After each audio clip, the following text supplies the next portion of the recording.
Daily bread Bible facts. బైబిల్లో లెవియథాన్ గురించి ఏమని వ్రాయబడింది? సముద్ర భూగర్భంలో ఇప్పటికే లెవియథాన్ ఉన్నదా? లెవియథాన్ సముద్రంలో నుంచి బయటకు వస్తే భూమి అంతం అయిపోతుందా అనే విషయాలు ఈ వీడియో ద్వారా పూర్తిగా తెలుసుకుందాం. ఇదిగో మీకు స్క్రీన్లో కనిపిస్తున్న పాముతల ఆకారంలో ఉన్నదానినే లెవియథాన్ అంటున్నారు. ఇది అంటార్కిటికా మహాసముద్రంలో 2024 ఏప్రిల్ నెలలో శాస్త్రజ్ఞులు శాటిలైట్ ద్వారా ఫోటో తీసినప్పుడు పాముతల ఆకారంలో ఇది కనిపించింది. ఇది సుమారు 800 కిలోమీటర్లు పొడవైన పాముగా భావిస్తున్నారు. ఇది భూమి సృష్టించిన దగ్గర నుంచి ఎవరికి అంతుచిక్కని అగాధంలో సముద్ర గర్భంలో ఇప్పటికీ ఉంటుందని తెలియజేస్తున్నారు. ఇది భూమిపైకి రావడానికి ప్రయత్నిస్తుందని, ఇది సముద్రంలో నుంచి బయటకు వస్తే ఒక సునామీలా భూమి మీద జలప్రలయం వచ్చి భూమి అంతం అయిపోతుందని అంటున్నారు. అందుకే ఇటీవల ఓర్ ఫిష్లు, యాంగ్లర్ ఫిష్లు మరియు ఇతర జలచర జీవులు సముద్ర గర్భంలో ఉన్న లెవియథాన్ నుండి తప్పించుకుని బయటికి వస్తున్నాయని అంటున్నారు. అయితే నిజంగా లెవియథాన్ ఇప్పటికీ సముద్రంలో ఉన్నదా? అసలు లెవియథాన్ గురించి బైబిల్ ఏం చెప్తుంది అనే విషయాలు ఇప్పుడు తెలుసుకుందాం.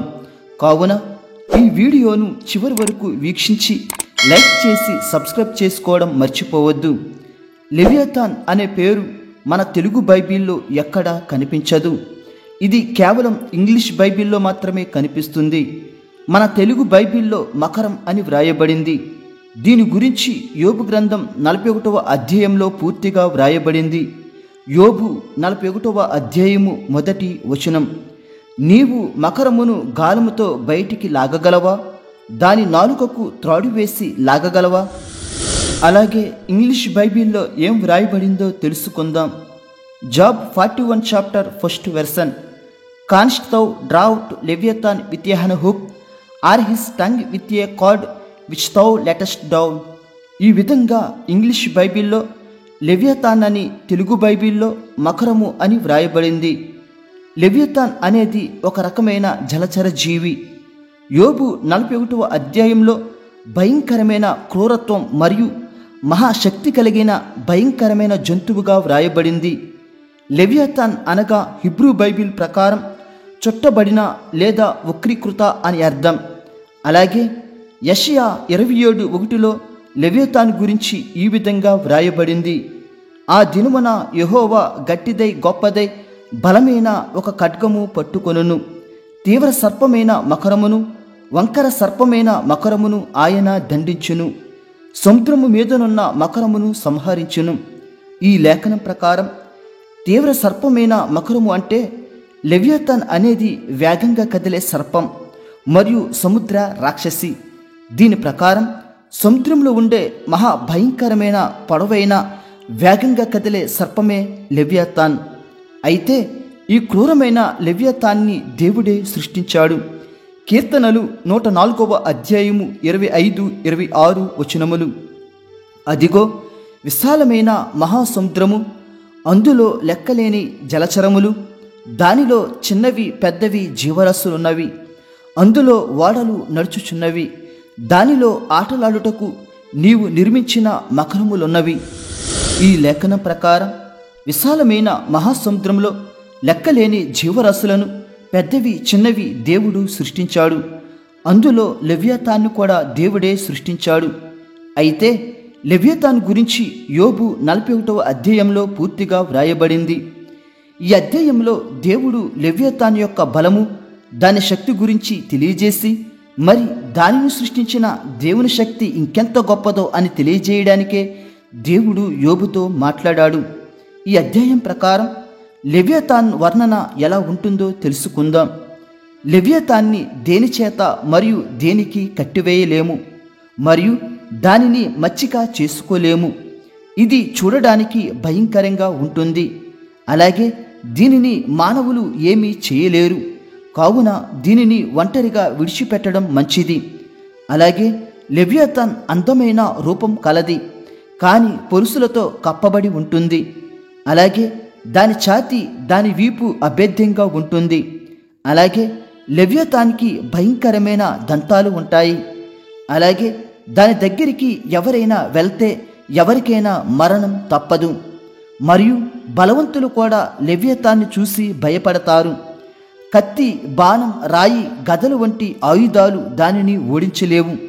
అలాగే లెవ్యతాన్ని బోనులో బంధించలేము, ఎందుకంటే ఇది ఇనుమును సైతం గడ్డిలా వంచేస్తుంది. అలాగే లెవ్యతాన్ భూజంతువులకు రాజు.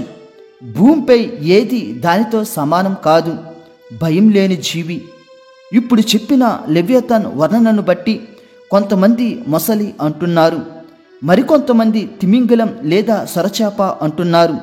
అయితే యోబు 41వ అధ్యాయంలో కొన్ని వర్ణనల ప్రకారం లెవ్యతాన్ అనేది సముద్ర సరీసృపం అయిన ప్లెసియోసరస్ వంటి డైనోసార్ జాతికి చెందిన సముద్ర జంతువుల ఉందని బైబిల్ పండితులు విశ్లేషిస్తున్నారు. అయితే ఇటువంటి జీవులు యోబు కాలము ముందు మనుగడలో ఉన్నవి, ఇప్పుడైతే లేవు.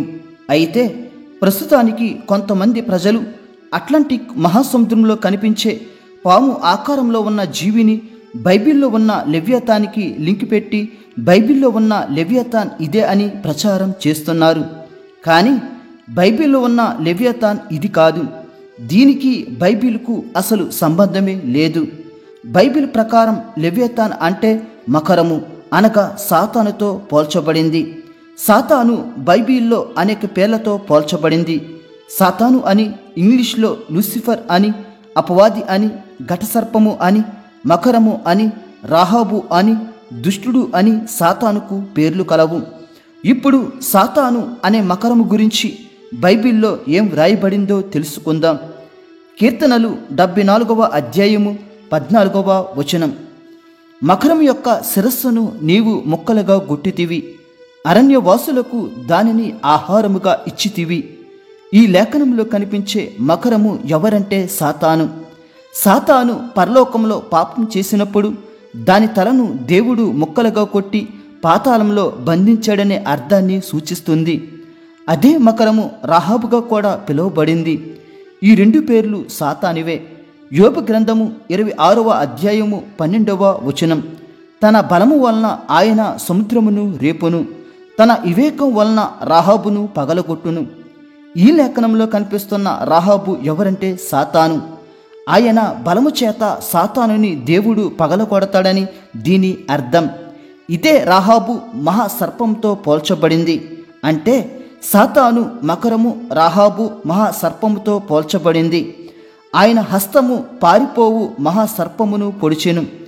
ఈ లేఖనములో పారిపోవు మహాసర్పము అంటే సాతాను. సాతాను పరలోకంలో పాపం చేసినప్పుడు దేవునికి భయపడి పారిపోవడం ప్రారంభించింది. అప్పుడు దేవుడు దానిని తన హస్తంతో పొడిచి పాతాళంలో బంధించాడు. అలాగే మరొక వచనం చూద్దాం. యోబు గ్రంథము 51వ అధ్యాయము 9వ వచనం. యెహోవా బాహువ లెమ్ము లెమ్ము, బలము తొడుగు కొమ్ము, పూర్వకాలములోను పురాతన తరములోను లేచినట్లు లెమ్ము. రాహాబును తుత్తునీయులుగా నరికివేసిన వాడవు నీవే గదా, మకరమును పొడిచిన వాడవు నీవే గదా. ఈ లేఖనం మీకు ఇప్పటికే అర్థమయ్యి ఉంటుంది. బాహువ అంటే దేవుని హస్తము అని అర్థం. అలాగే రాహాబు మరియు మకరము అంటే సాతాను అని అర్థం.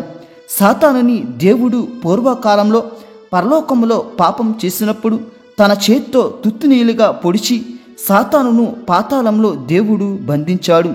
కావున ఇప్పటి వరకు మీకు చూపించిన లేఖనాల ప్రకారం సాతానుని దేవుడు మకరము, రాహాబు, మహాసర్పము అని బైబిల్లో పోల్చడం జరిగింది.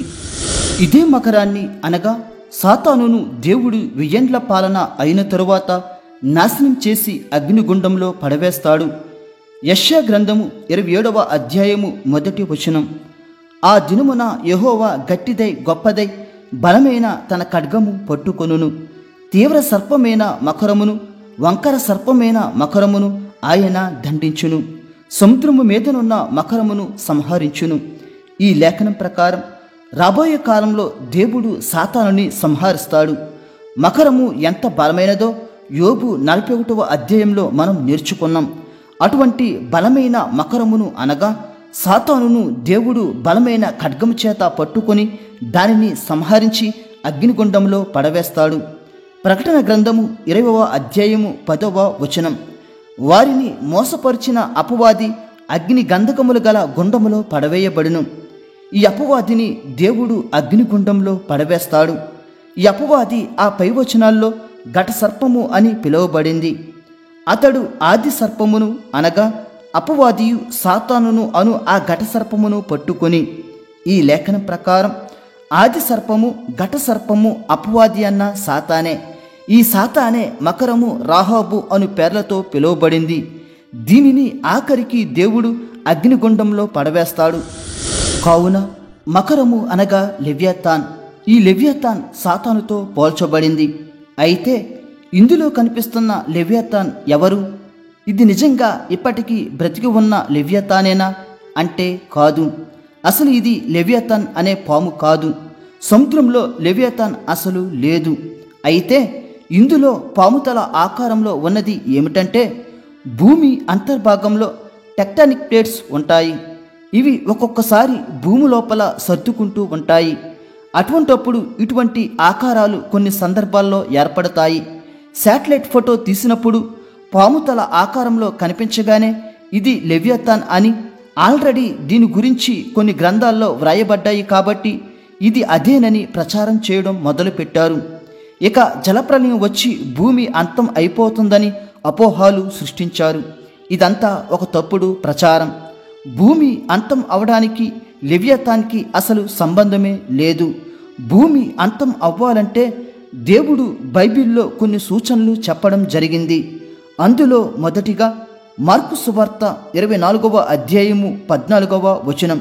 మరియు ఈ రాజ్య సువార్త సకల జనములకు సాక్ష్యార్థమై లోకమందంతటను ప్రకటింపబడును, అటు తరువాత అంతము వచ్చును. ఈ లేఖనం ప్రకారం భూమి మీద సకల జనులకు సువార్త అందాలి.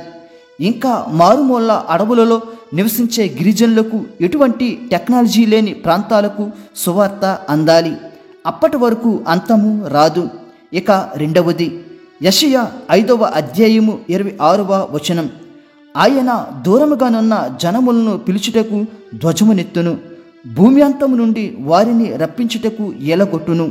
అదిగో వారు త్వరపడి వేగముగా వచ్చుచున్నారు. ఈ లేఖనం ప్రకారం ఇజ్రాయేల్ దేశస్థులు ప్రపంచంలో ఎక్కడ ఉన్నా ఆ దేశానికి రావాలని దేవుడు ఏలవేసి పిలుస్తున్నాడు. ఇజ్రాయేల్ దేశానికి స్వాతంత్రం వచ్చిన తరువాత మిగతా దేశాల్లో కొంతమంది యూదులు మిగిలిపోయారు. ఉదాహరణకు మన భారతదేశంలో సుమారు 5,000 మంది యూదులు ఎప్పటికీ ఉన్నారు. ఇలా ప్రతి దేశంలో ఉన్న యూదులు ఆఖరికి ఇజ్రాయేల్ దేశానికి వెళ్ళాలి. అప్పటికి గాని భూమి అంతం జరగదు. అలాగే యెహెజ్కేలు 38వ అధ్యాయం ప్రకారం అరబ్ దేశాలు బలహీనమయ్యి రష్యాను ఎన్నుకోవడం ద్వారా అప్పుడు రష్యా తన సైన్యంతో ఇజ్రాయేల్తో యుద్ధం చేస్తుంది. ఆ యుద్ధంలో ఇజ్రాయేల్ను దేవుడు గెలిపిస్తాడు. అప్పటికి గాని అంత్యవారం ప్రారంభం అవ్వదు. ఆ తరువాత క్రీస్తు విరోధి బయలుపరచబడి ప్రపంచాన్ని ఇతడు ఒక్కడే ఏలతాడు. అప్పుడు ఆ సమయంలో క్రీస్తు రెండవ రాకడ వచ్చి 1000 ఏండ్ల పాలన అయిన తరువాత భూమి అంతం జరుగుతుంది. ఆ తరువాత క్రొత్త భూమి క్రొత్త ఆకాశం దేవుడు సృష్టిస్తాడు. అప్పటి వరకు భూమి అంతం అనేది ఉండదు. కావున లెవ్యాతాను వంటి జీవులు సముద్రంలో నుంచి బయటకు వస్తే భూమి అంతం అవుతుందనే అపోహాలు నమ్మకండి.